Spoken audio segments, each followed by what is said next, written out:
Jupiter's Legacy Volume 2, written by Mark Millar, art by Frank Quitely.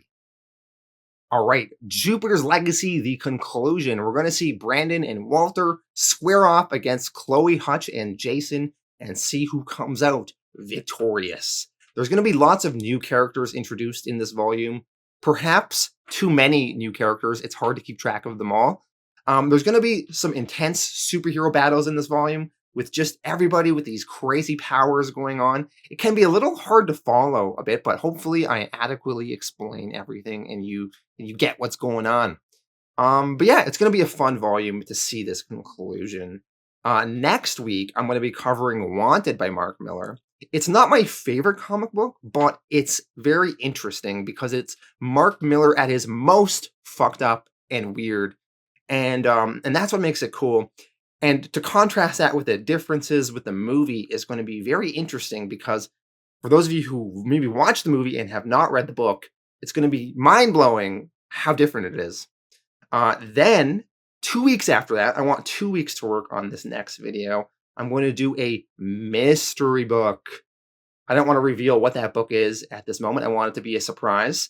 But it is an Eisner-nominated book and one of my favorite books of the 2010s, but it is very obscure. A lot of people have not read it.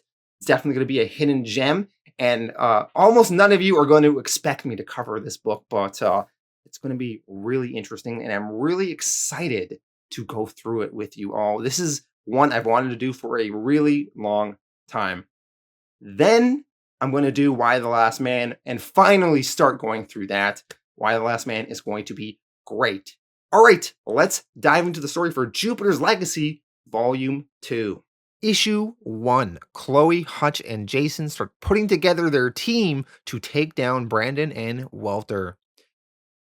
We start in the year 1991 in Santa Fe. Skyfox, he is out of prison. He is with his girlfriend at the time. Her name is Spring Mulder, and she is Hutch's mother. Spring, she asks Skyfox, "Are the superheroes coming?" Skyfox, not too worried and accepting his fate, says, "We've still got a little time. Can I see the boy before I go?" So Skyfox, he goes and sits down with his son, Hutch. Hutch just a little kid at this point. Hutch, he is watching some Ghostbusters cartoon called The Real Ghostbusters, and they talk about the show. Hutch then asks Skyfox, "Are you my dad? Will I get powers when I'm older too?" Skyfox tells his son that he doubts Hutch will get powers. His mother's genes seem to be the more dominant one, but at least you got my beautiful Irish hair. Hutch is playing with some action figures of the Union, and Skyfox asks him who's his favorite hero, and Hutch says, "Blue Bolt." And Skyfox laughs and says, "He loved that he's your favorite." Skyfox, he grabs a flashlight lying around, and he asks Spring, "Could you get me a hairdryer and 2 feet of kitchen foil? I'm gonna make Hutch something." And we see the heroes arrive outside of this house to confront Skyfox. Spring tells Skyfox that they're here, and Skyfox says he knows. He heard them. Skyfox tells his son Hutch that he made him a power rod just like Blue Bolt's, but your mom is going to keep it for you until you're old enough to use it responsibly.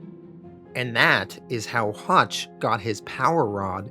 Mind you, I find it a little hard to believe that Skyfox could build such an overpowered device in 2 or 3 minutes out of a flashlight and some stuff lying around the house. But suspending our disbelief here and knowing that Skyfox is supposedly amazing with technology, we're just going to accept that he built this power rod. Skyfox, now saying bye to his son, says, "I'm going away for a while and we might not ever see each other again, so I want you to promise me you'll only ever use this to help people, understand?" And Hutch replies, "I love you," and Skyfox replies in kind, "I love you too." Skyfox then heads outside the house and confronts all the heroes there waiting to take him down. We jump back to the current day, to Paris. The year is 2020. Skyfox, Chloe, and their son, Jason, are using Jason's metahuman scanner and starting their mission of breaking out all these supervillains from around the world and bringing them to their side for their battle with Walter and Brandon. We see in the police transport vehicle here, they are transporting this superpowered villain named the Tornado. We assume this tornado can fly and has wind powers or something, just going off of his name. So Hutch, he teleports into this police vehicle, and he is going to teleport him and the tornado away to safety, but Hutch's power rod is out of juice, out of battery. So instead, Hutch kicks the police officers away, grabs their gun, and blasts the door with it. Hutch then jumps out of the car and tells the tornado, "I'll be back in a second." Hutch runs inside this nearby airport, the police running after him. Hutch is running as fast as he can, yelling, "Get out of my way, I'm a dangerous terrorist!" The police are shooting at him. Hutch makes his way to one of these kiosks in the airport, and he is there saying, come on, as he is fiddling with his power rod. The police, having him cornered now, ask him, "Where the hell were you going anyway?" Hutch smiles and says, "Battery section." Apparently his power rod operates on simple store-bought batteries. He teleports away back to his friend Tornado in that police van, and then he teleports both of them away to safety. We jump to Southeast China. We are introduced to this other superpowered female named Neutrino.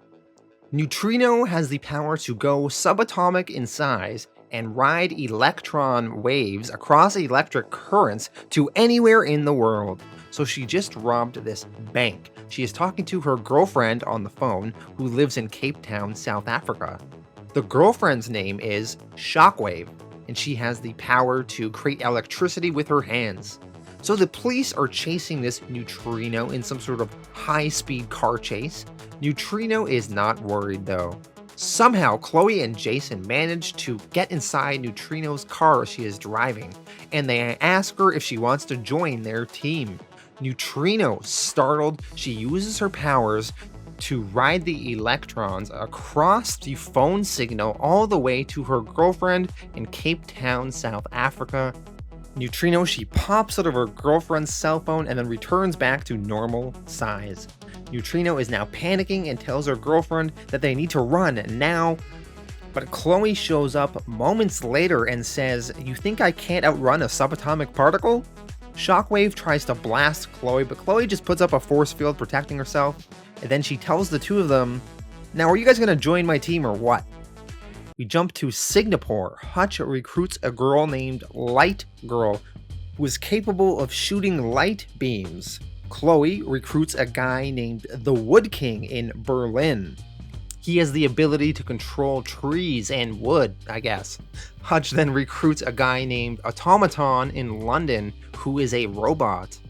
Chloe and Jason in Antarctica recruit a guy named Jack Frost, who has some sort of snow ice powers. In Brazil, Hutch, Chloe, and Jason together recruit a girl named Tattoo, who can create some sort of monster constructs to fight for her. We see this Tattoo has all these siblings punching her in the leg, and she is happy to get out of the house for a bit. We jump over to the Supermax prison. Brandon and Walter are talking. They are both worried about Hutch and Chloe recruiting all these superpowered people to their cause. They estimate that they probably have about 12 people on their side now. They both think that this is all Jason's doing, Chloe's new son. The kid is smart. Brandon is arguing with his uncle. All this stuff with Chloe, Hutch, and Jason, and all the political problems they are having with the Chinese right now, Brandon is frustrated, and he thinks that they should just take over China, move in and seize control. Walter argues against this though. He says, "We didn't take control of the White House to become the same old imperialist. We're building something new here and they should learn by osmosis." As they are having this discussion, that woman Skyscraper, whom we met back in Legacy Volume 1, who was arrested by that Barnabas Wolfe, she tells Walter, overhearing their conversation, "Chloe Sampson finally got her shit together. What comes next is everything you've ever been afraid of, Walter." We jump over to Dubai. We see this superhuman parasite known as Repro. His real name is Rajesh. He is in suspended animation and frozen in this type of chamber. Repro is a very powerful person. He can duplicate another super empowered being's powers exactly, almost perfectly, and with just as much skill. Now we see this tour guide is explaining to these tourists what the deal with this Repro is and why he is in this weird chamber. Apparently in 2016, Repro, he stole some powers and he tried to rob the Sheik and was captured by the authorities, and he remained trapped here in the lobby of this fancy grand hotel as a warning to any other would-be superpowered criminals with their eye on the family's riches that they better not try anything. Now the hotel and royal family have their own superpowered guard. Her name is Raikou. She is super badass and tough. She has strength, super speed, and grade 1 psychic powers, very similar to Walter's. The Saudis pay her 100 grand a week to guard this place. Now we see Chloe, she is in Dubai as well, and she is high up on this tower, surveying the situation. Hutch, he is blending down below, having his own eyes on the place. They are going to try and break this Repro guy out of this chamber he is suspended in. Repro is going to be very important as an ally to their side. Although, in order to save this Repro, they are going to have to defeat this Raikou woman, which will be no easy feat. So to kick things off, Chloe and Hutch send in the heavyweight, their son, Jason. Jason lands and smashes down on the ground in front of this Raikou, and that is where we leave off issue 1. Issue 2, where they try and free Repro. Now before I dive into this issue, I just want to do a quick recap because we were introduced to 10 new characters last issue. So those new characters are Automaton, Jack Frost, Light Girl, Neutrino, Repro, Shockwave, Tattoo, the Wood King, Tornado, and this new villain character, Raikou. And that's quite a bit of new people to keep track of. Okay, so in this issue, Jason is distracting this Raikou, trying to keep his mind blank so she can't read it. Chloe, from way up above, flies down like a rocket right into this Raikou, tackling her through the hotel building, right through their artificial ski resort, and into a ginormous pool of water. They continue fighting in the water, banging up against this glass underwater, which is viewed by these restaurant patrons that have a view of this whole scene. While all this is going on, Hutch and Shockwave are watching from afar. Hutch tells Shockwave, "Not yet. Anything within half a mile and she'll read your mind and realize what we're after. Let Chloe and Jason soften her up." So Raikou and Chloe continue battling underwater. Raikou looks like she is gaining the upper hand on Chloe, but Jason flies over and tries to join back into the fight and save his mom. Raikou tells Jason that he's an idiot. She knows whatever he's thinking before he does. We see here she is anticipating all of Jason's moves. She then telekinetically lifts a nearby boat and tosses it at Jason. Now we see this Light Girl and this Neutrino, they are working together. Neutrino is already subatomic, and Light Girl is going to fire a light beam straight at Raikou's head. The plan being that Light Girl will fire this beam, Neutrino will ride the light waves right into Raikou's head, killing her. Now we see Light Girl aiming her beam right now, but their plan does not work. Raikou says, "You really think you can sneak up on me?" Raikou, using her mind-reading powers and her speed, analyzes this whole plan of attack, and she's able to deflect it. So Light Girl, she fires the light beam, and Raikou manages to stop Neutrino right in the air and make her fall to the earth. Raikou then puts Neutrino's mind into a mental trap. She is stuck in a psychic construct of her teenage body in her teenage bedroom reading Harry Potter books. Neutrino's physical body can't do anything right now as her mind is too distracted. Hutch, watching this all go down from a distance, tells Shockwave, "Alright, we've got 24 seconds to make this happen. Make sure you are fully charged." He teleports both of them to the hotel lobby in front of Repro. He then teleports himself into the frozen liquid where Repro is being kept. He grabs Repro and teleports them outside of the frozen liquid. Shockwave is worried Hutch will freeze to death from being inside that chamber. He tells her though, "Would you just shut up and charge his body?" Shockwave, she uses her powers and she shocks the body of Repro, awaking and reviving him. Back to Raikou. By reading others' minds, she has finally put it together that they are here for Repro. We see other people attacking her like the Wood King, Tattoo, Jack Frost, but they are no match for her. She just rearranges all their brains, trapping them in psychic constructs, just like she did with Neutrino earlier. She incapacitates them all, and she gloats, "I can rearrange all your minds, everything, your senses perceive, like I'm shuffling a deck of cards."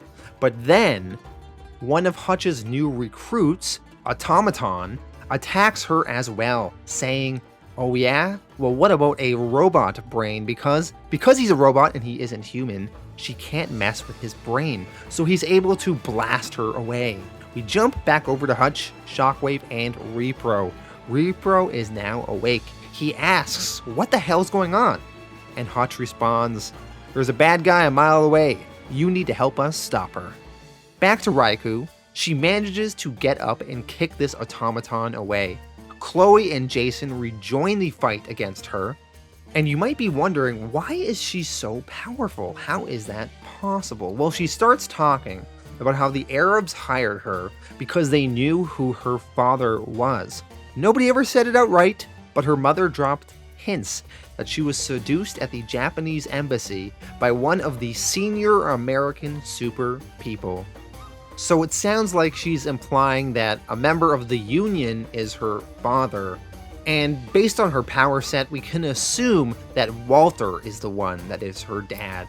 Repro and Hutch, they have teleported in, and Hutch, who's been listening to this Raikou talk, he questions her, "Walter Sampson? That's your father?" Trust me, he's an asshole. So we learn here that Raikou is in fact Walter's daughter. Walter at some point hooked up with her mom at the Japanese embassy. Repro, who has now managed to copy this Raikou's abilities, he has transported her mind into a weird psychic construct of his creation. And we see the construct he made for her is really trippy and silly. In it, a cat is riding a unicorn, brandishing a handgun and smoking a cigarette under a rainbow. Very freaking weird. Raikou's mind is stuck here. Hutch and Repro, they leave that psychic construct, and Raikou is passed out, her mind stuck in that other place. Hutch tells her though, "We didn't just come here for Repro's powers, we also came here for your psychic powers as well. How else do we beat Walter?" So by Repro copying this Raikou's powers, Walter's illegitimate daughter, they can now potentially have a big tool to use against Walter and attack him in the mind just like he does to other people. All of a sudden, a whole bunch of police storm the beach with guns, but Repro incapacitates them all by making them see their parents having sex, some of them even dressed as clowns. So all the police are screaming and freaking out. They have no time to try and apprehend them, and Hutch and his crew all teleport away to safety. We jump to Brandon. He is still president of the United States and is making an appearance in Detroit. He flies down into a stadium of people awaiting his arrival and speech. Brandon says hello to his wife, a character very much ignored up until now. She tells him, "Don't insult me, Brandon. I know where you've been." She is implying that Brandon has been cheating on her. Brandon says to her, "Well, maybe if you could give me a baby, I wouldn't feel the need to keep screwing around." Brandon goes over and shakes the mayor of Detroit's hand, and the mayor mentions that he's happy to be here, and he's also happy to see Major Barnabas Wolfe is still alive, and is looking much better since he is out of the hospital. We assumed that Barnabas Wolfe died in Jupiter's Legacy Volume 1 when Chloe beat him up, but he has in fact recovered. Brandon, he sees some religious protesters in the audience causing a ruckus on one side of the stage. Brandon and his uncle Walter have banned all religious practices and have turned places of worship into education centers. You know that's going to piss off religious fanatics, right? Anyway, it looks like the security has the situation under control. Brandon, he starts giving his speech to the crowd. Brandon is here because he is being given an award for all of his work creating a new car engine that will rejuvenate the American car industry. In actuality, though, it was Walter's son Julian that created the engine, but Brandon is just taking credit for it because he's the president. In the middle of Brandon's speech, a man in a trench coat walks up to him and says, "Well done, Mr. President. Congratulations again on your reforms. Now burn in the name of the Lord Jesus Christ." And we see the man has a bomb strapped to his chest with 1 second on the timer. It blows up. Brandon is blasted back a bit. We see a huge explosion has engulfed much of the city and this stadium and flattened the area.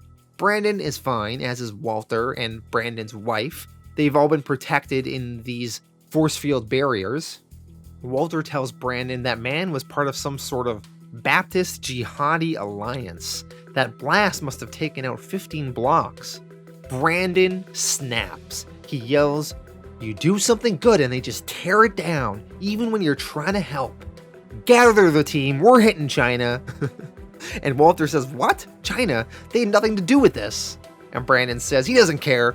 "I've had enough of being all reasonable. It's time to prove America means business." Even though China had nothing to do with this attack, Brandon has been arguing for a long time that they need to stand up to China for whatever political argument they are having, and he is sick of being told by his uncle Walter no. Walter tells Brandon, "No, you can't." Brandon calls down some lightning from the sky and strikes his uncle Walter with it, and Brandon tells his uncle, "Nobody tells me what I can and can't do." Brandon then flies away. Walter wants to go after Brandon to stop him, but Brandon's wife tells Walter, "Don't. You're not strong enough." Hutch and his new team are hiding out in Africa, apparently in one of Skyfox's old headquarters in the form of a floating ship. They are watching the news and they see that Brandon has just taken over China. He seized Parliament in 20 minutes and issued a statement that he is now taking over the entire global economy.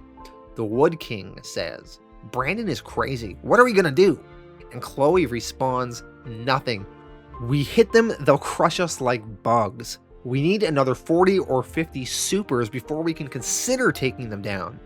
Jason, who is on a laptop working with his metahuman scanner, says he's picking up another superhuman somewhere in Russia, a Caucasian male, incredibly old, with an enormous energy signature like nothing we've ever seen. Jason then says to his dad, "I think I've found your father." We see Skyfox in Russia looking at his old costume hanging up on the wall. This is the first time in Jupiter's Legacy that we see Skyfox in the current time period. Issue 3. The Resistance recruits Skyfox. Hutch, Chloe, and Jason teleport to Russia outside the warehouse that Skyfox is now living in. Hutch says he thought his dad was dead all this time. Jason asks if Hutch thinks his dad will help them, and Hutch says that he hopes so. Hutch and Chloe both explain to their son about how Walter stole Skyfox's girlfriend in the 60s by messing with her mind, at least that's what Skyfox thinks, and Skyfox might want revenge. Everybody just thinks Skyfox was paranoid though. Chloe stretches out a hole in the wall, and they enter the warehouse. Chloe is noticing that Skyfox appears to have no security, and Hutch says, "It's my dad. Why would he need security?" Now we see Skyfox is there watching television. He explains that apparently this warehouse was an old information center during the Cold War, and the Soviets recorded every show that ever aired in America and stored them on VHS tapes in the basement downstairs. So Skyfox, he's here watching some of these old tapes. Specifically, he's watching his old trial from back in 1984 when he tried to expose Reagan's links to the Iran-Contra affair. Hutch, he introduces himself, and he says that he is Skyfox's son. His mom was Spring Mulder from Santa Fe. Skyfox says that he knows who Hutch is, and he is not interested in this whole Magnificent Seven thing he's trying to put together. Hutch argues why not, and Skyfox says, because it's pointless. I don't care about saving the country that locked me up half my life and tried to execute me 3 times. And Chloe says the other supervillains don't seem to mind, and Skyfox counters, that's because they're idiots. I should know, I led them for 20 years. Chloe asks, surely you want to see Walter taken down? Isn't he the reason you became a super criminal? And Skyfox replies to that, no, I turned because I realized that superheroes were little more than uniformed agents of the corrupt ruling class. We were great at throwing the poor in prison, but the real crooks were the capitalist elite, preying on working men and women. Skyfox, looking at his son Hutch, though, says, you look a lot like me, but sexier, of course.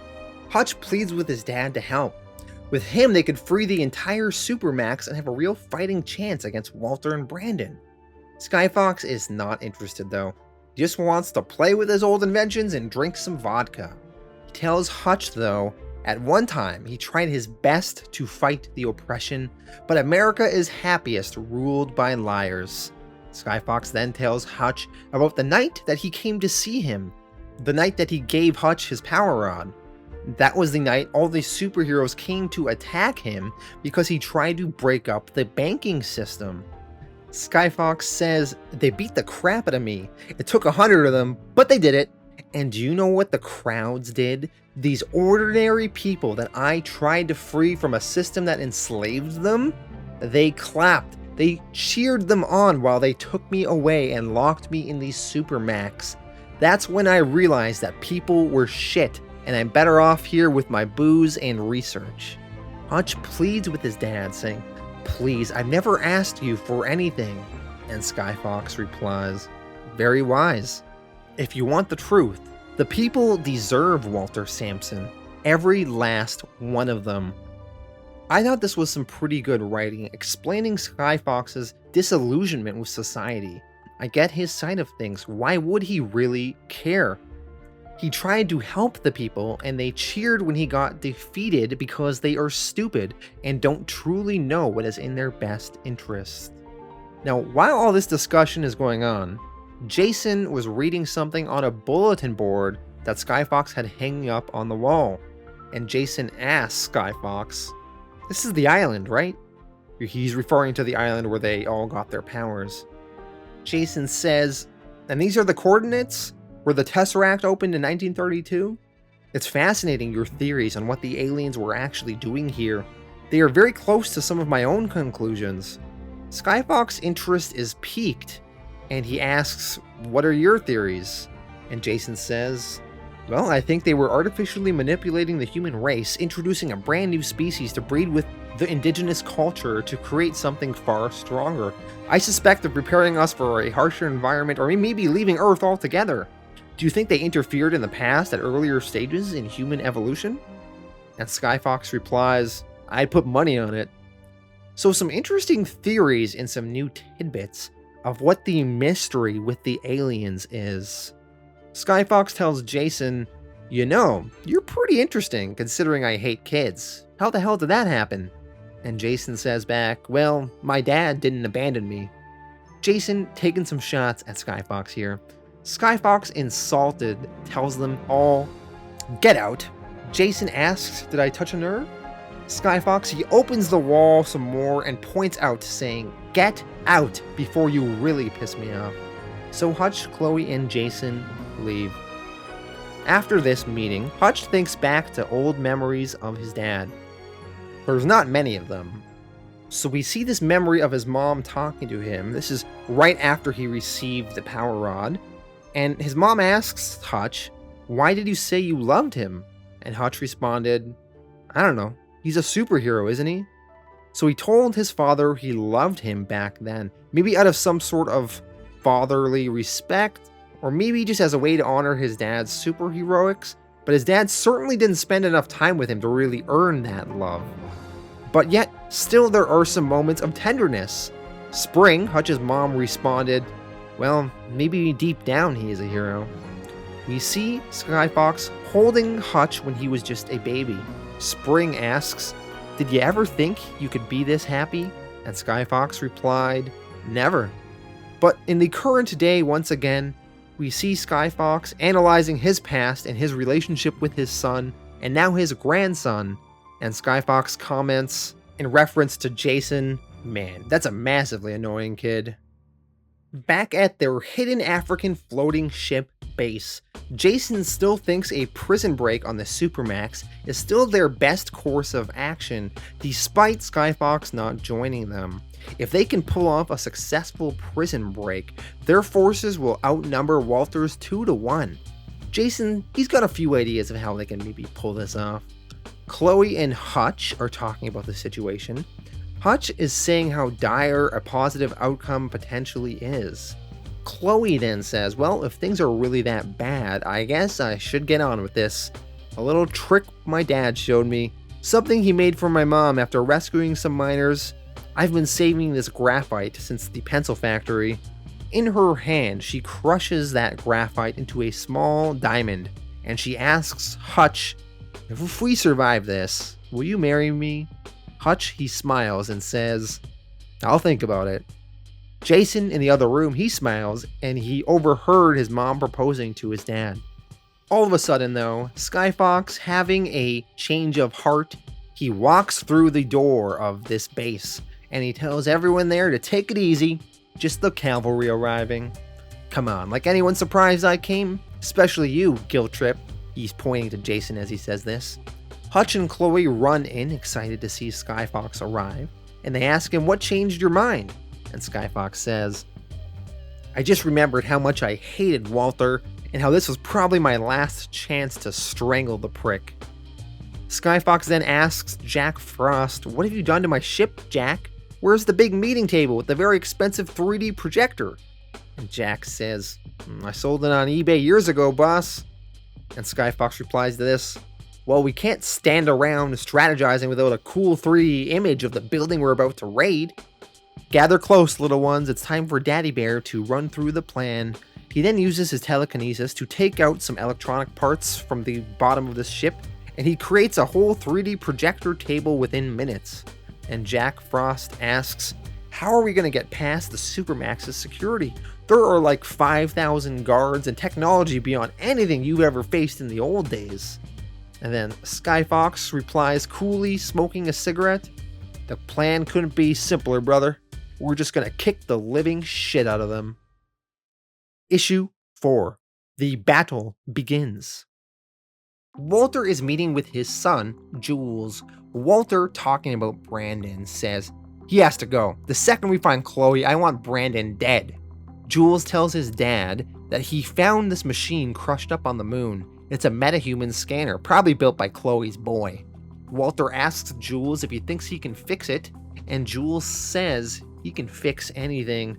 So they're going to build their own metahuman device, and with that, they can perhaps bring the fight to Chloe directly.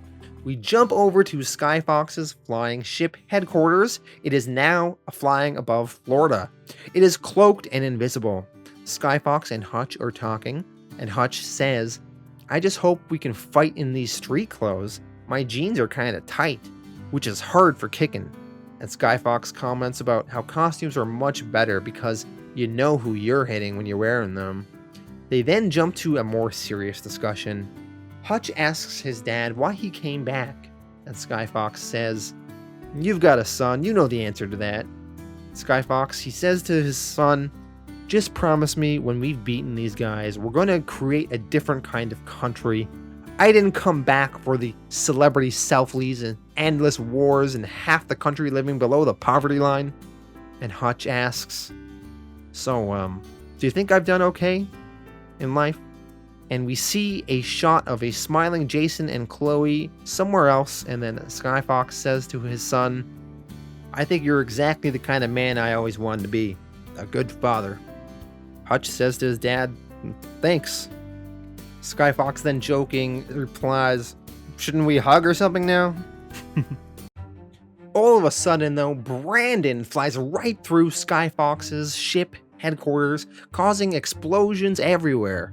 Walter and Jules must have gotten the metahuman scanner to work and have used it to do a surprise attack on Chloe, Hutch, and everybody else. So Brandon grabs Chloe by the hair and is pulling her through it and tosses her to the ground. The airship headquarters is now destroyed, and Hutch and the others are all falling to the earth. We see Light Girl, who I guess can fly, is holding Hutch, and Jason is flying and holding Neutrino. Jason asks his dad to beam us to the Supermax now. Hutch doesn't think that's a good idea. He doesn't think Jason can handle it on his own now that everyone's been all separated, but Jason is pleading, saying, we're the only ones who can do this, Dad. Please, I've got an idea. So we see on the ground below, Brandon and his group are stomping Chloe. Hutch, not feeling he has many options right now, teleports Jason and Neutrino over to the Supermax prison. Jason and Neutrino arrive at the Supermax, they fall on the ground out of the teleportation, and some guards notice them immediately. Now Jules, who is there with Hutch, tackles him, and Walter cockily says, 12 of you against 100 of us? You haven't got a chance, you idiots. Skyfox, flying above Walter holding a truck, says, they have now, as he smashes the truck down below on top of Walter. Skyfox then kicks Walter in the stomach, then punches him in the face, then kicks him across the ground. Jules and some of Walter's allies rush over to help Walter, but Skyfox triggers some explosions to stop their path. Skyfox tells them, don't even think about helping this asshole, he had this coming for a long time. And Walter says to this, you think? Walter is then somehow able to manipulate the flames from that explosion and make them start engulfing Skyfox and burn his body. Skyfox then falls to the ground, his body now on fire, and Walter says to him, all those years just hiding and getting old, who's the asshole now, George? And Skyfox dies. His body burns to the point we see his skeleton, and then Walter breaks Skyfox's head apart with his telekinesis. Hutch screams out after his dad and charges at Walter. Walter, seeing Hutch, tells him, what are you so upset about? It's not like he ever cared about you.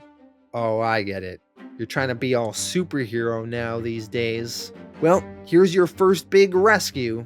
Walter, he sees a passenger airplane flying up above, and he uses his telekinesis powers to mess with the plane and cause it to start crashing down towards the earth. Hutch, he's crying over the loss of his dad, but he's playing hero, so he teleports onto the plane and starts teleporting everyone there to safety. He's just running around saying, safety, safety, safety with his power rod, getting everyone down to the ground. It's a struggle, but he is able to save everyone on the plane, and he's able to teleport back safely just in time before the plane crashes down on the ground. As all of that is happening, elsewhere, Repro and Chloe are using their powers and trying to evacuate the entire city population to safety before the superhero fight really starts to kick off. Brandon arrives and sees his sister and tells her to take it easy. He doesn't want to see dead civilians any more than she does. He can wait until they're all the way to safety. And Chloe says that she is going to kill Brandon for what he did to their dad. And Brandon says, Dad was a slave, Chloe. And Chloe defiantly says back, Dad was a man. And Brandon, in anger, electrocutes his sister. Now we jump over to Jason and Neutrino. They are at that Supermax and they are surrounded by guards, which are in these weird vehicles. We jump back over to Brandon. He starts feeding punches to his sister while she is held back by other heroes. We see Walter. He is walking towards Hutch. Hutch attempts to blast Walter with his power rod, but Walter just blocks it, and he telekinetically forces the rod out of Hutch's hand and away. Walter then climbs on top of Hutch, puts his hand on Hutch's mouth, and says, now, How do you get out of this? Issue 5, The Conclusion. Walter is on top of Hutch, ready to finish him off, but then all of a sudden, Repro has transported Walter into a psychic construct world. Repro has brought Walter to that painting Walter was always making of his childhood holiday. If you remember back in Volume 1, Walter transported that villain Blackstar here. So Repro is commenting to Walter all about this world that Walter created and how detailed it is. And Walter asks Repro, "How are you doing this?" And Repro says, "I stole these powers off a daughter you have out there. I'm told this trick is a personal favorite of yours, distracting the mind while the body is being pummeled." But Walter is a little bit too powerful for this, though, to fall victim to that. He says, "You idiots, do you really think I can't do two things at once?" So Walter punches Repro out there in the real world. And Walter and Repro continue battling psychically in the mind, as well as battling in the real world simultaneously. Walter, he transports Repro's mind to when Repro was first put into suspended animation over there in Dubai. Repro then transports Walter to when Walter's wife Sunny was dying in the hospital of cancer, and he tells him, "I want you to relive that moment, how that felt." Walter says never. He breaks out of that psychic world. In the real world, Hutch and Repro continue attacking Walter. Walter, he then psychically transports Repro to a hospital bed, and Repro thinks he is waking up out of a long coma. The doctor and nurse come up to Repro and tell him, "Oh, we thought we lost you. We've been mopping your brow for days. The fever took you." And Repro asks, "Where is he?" And he is told, "Well, you're in France. The year is 1915. You were wounded in battle. Your wounds became infected and you looked confused." And Repro says, "Oh, I thought I was a supervillain fighting a gang of former heroes. Oh my god, has this whole thing been a dream?" And then all of a sudden, Walter is the doctor in this psychic construct, and he tells Repro, "Don't be ridiculous, this is just me getting the upper hand." Walter was able to successfully distract Repro in his mind. In the real world, Walter chucks a car at Repro and crushes him. So that is the end of the Battle of the Psychics, Walter victorious. Walter now turns his attention to Hutch and starts walking closer and closer to him. We jump to Chloe, she is still getting the shit beaten out of her. We jump to Jason and Neutrino at the Supermax. Jason tells Neutrino to shrink down and jump into his ear. She'll be safe in there, for now at least. Jason, he then flies through the prison wall, and he's going to try and start releasing the prisoners. He has to keep in mind, though, they can only release the top 9 floors of the prison. Anyone below that is a little bit too crazy to let loose. Jason is stopped, though, by that ruby red, and one of the guard vehicles grabs Jason. We jump back over to Chloe. She manages to toss the other heroes aside and gets a punch in on her brother. And Brandon tells her, "You evil bitch, you stupid ugly cow. You seem to like rescues. Here's a good one. Better think fast." Because they are near the coast, Brandon creates a huge tidal wave that is ready to engulf the area. But Chloe just creates a sonic boom with her mouth and breaks the wave apart. As Chloe breaks up this wave, Walter and Hutch are squaring off. Hutch tries to shoot at Walter with the power rod, but Walter is able to block it. And Walter says to Hutch, "Was that it? That was your best shot? No wonder George never talked about you to anyone. What a disappointment you must have been. You look so much like him in his prime. This is like killing him twice. I wish he could have seen what's coming next. President Walter Sampson." Walter then starts walking closer to Hutch and creates various duplicates of himself in Hutch's mind, so Hutch won't know which Walter is the real one. Walter then tells Hutch, "Come on, little bastard. I'll even give you a free try. Which one's the real me? Give it your best shot." Hutch, thinking about what to do, he talks to his power rod and says, "Walter's real head." And the power rod teleports inside Walter's real head, right into Walter's brain, killing him. Hutch then says, "Home." And the power rod returns to him. With Walter now dead, Hutch says, "That's for my dad." Mind you, if the power rod can just be transported into anyone's brain, maybe they should have just been transporting this power rod ages ago when they were back in Australia to just Brandon's brain and Walter's brain and everyone else's brain that needs to be taken out. Anyway, no time for logic now. This power rod is just too OP, is all I'm saying. We jump back over to Jason. Jason is talking to that Ruby Red, and he tells her that Neutrino is already freeing all the prisoners. Ruby Red doesn't believe Jason though, and Jason tells her, "Go ahead, call your guards if you don't believe me." So Ruby Red, she uses her earpiece, and she calls into Alpha Team Security to ask about the situation. But Neutrino, who is in Jason's ear, she can ride electric signals and waves, and she is able to ride them straight to the location of Alpha Team, past all these sensors and alarms, through the earpiece signals that Ruby Red was sending. So Neutrino rides those waves, and then she returns to human size once again. She kicks the guards away, and she opens the prison doors. And Jason, his plan working, says to Ruby Red, "Tricked ya!" With the doors now open, we see all the prisoners escaping. Hutch, he runs over to go and help Chloe, but Jules is attacking Hutch now, and he steals the power rod of Hutch and is angry because Hutch just killed his dad, Walter. And Jules says that he is going to smash Hutch's brain in. But just then, Jason shows up in a portal with all the escaped Supermax prisoners. How did they create this portal? I don't know who has that ability. It hasn't been established. I don't know. Jason, he flies in and kicks Jules in the face. Barnabas Wolfe is trying to run away, and Skyscraper, one of those escaped prisoners, steps on him, killing him. Revenge for their interaction back in Legacy Volume 1. Brandon, seeing his side is going to be defeated now that Chloe has this whole army of Supermax prisoners, Brandon says to his sister, "Well, congratulations, Chloe, you saved the day. You've brought us back to the old status quo, and now people can make all the same mistakes again. You must feel very proud. I guess we're done here, huh?" Chloe borrows Hutch's power rod and teleports her and her brother to the planet Mars. Chloe then tells Brandon, "I'm taking you somewhere I can really hit you without having to worry about the damage. Now pucker up, you son of a bitch."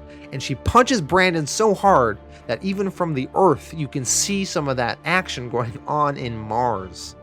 Now we see back on Mars there's a big crater there now, and Chloe then says to Brandon, "Now we're done." With the battle now over, Brandon and Walter and all their forces defeated, Repro, who has now borrowed Barnabas Wolfe's molecular powers, is rebuilding the city that has been destroyed and making it good as new. He has the whole city back together in 40 minutes. Chloe did not want to kill her brother Brandon though, even though she punched him really intensely on Mars. She wants to do with Brandon what her parents would do. So they took away Brandon's powers and they put him in prison. After some time passes, Hutch decides he is going to continue on with his father's legacy and adopt the Skyfox costume for himself, becoming the new Skyfox. He questions if his dad would really have wanted this for him, and Chloe says, "Trust me, he would have wanted it more than anything in the world." Some more time passes. We jump over to the Union's old headquarters. Chloe and Hutch are talking. Chloe says, "No more drugs, no more selfies, no more chasing sponsorship deals. It's time we grow up and start helping people, just like Mom and Dad did in the old days." And Hutch says, "Yeah, but this time it's gotta be different if we're gonna be heroes. No more bowing to authority and institutions, no more deference to people in power. We've got to watch the boardrooms as much as the alleyways. This has to be a partnership." Light Girl, she walks over, and she adds a cape to Chloe's costume.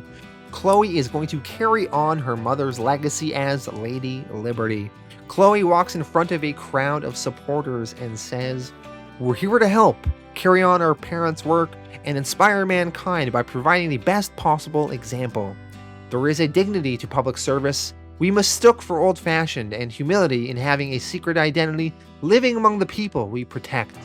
It's been a long time coming, and we're sorry we didn't get our act together sooner, but you have my word, from this day forward, we won't let you down again. The crowd cheers. Some more time passes. Jason is at Skyfox's old lab in Russia. He goes through his grandfather's old notes. He sees questions on a computer screen that say, "What are we? Who made us? Why do we love our children so much?" Some more time passes. Hutch, Chloe, and Jason are at a diner in New York. They are all enjoying having new secret identities. Chloe is a grade school teacher. Hutch is a fireman.